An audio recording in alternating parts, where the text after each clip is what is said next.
তোমরা তিনজনই তো আমার ভালোবাসো। এখন আমি লাড়ি দিয়া তিনজনের ইচ্ছা মতো বাইরামু। যে আমার মায়ের সহ্য করে থাকতে পারবো, হ্যাঁ থাকবো। আমার মায়ের যে সহ্য করতে পারবো, তার খাওয়ান আমি খাবো, তার দেওয়া পোশাক আমি পরবো, তার এলোই আমি ঘুরতে যাবো। আমি মায়ের খেতে রাজি আছি।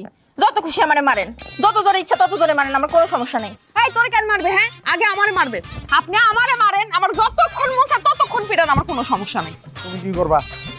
হ্যাঁ, তুমি কি মায়ের খাইবা না মায়ের প্রতিবাদ করবা? কোনটা কও? আরে করে কি? আপনার মারতে কষ্ট হইব, তাই আমি নিজেরে মারু। ওই তোকে কাহিনীটা কি? কাগলে সংসার করি আমি? হ্যাঁ, এত প্রেম তকবিতে কাটা দিছে, কই পাইছো যত প্রেম? আমি মারতে চাইছি যে মাইর সহ্য করতে না পাইরা সংসার ছেড়ে দিবি, আর তোরা উল্টা মাইর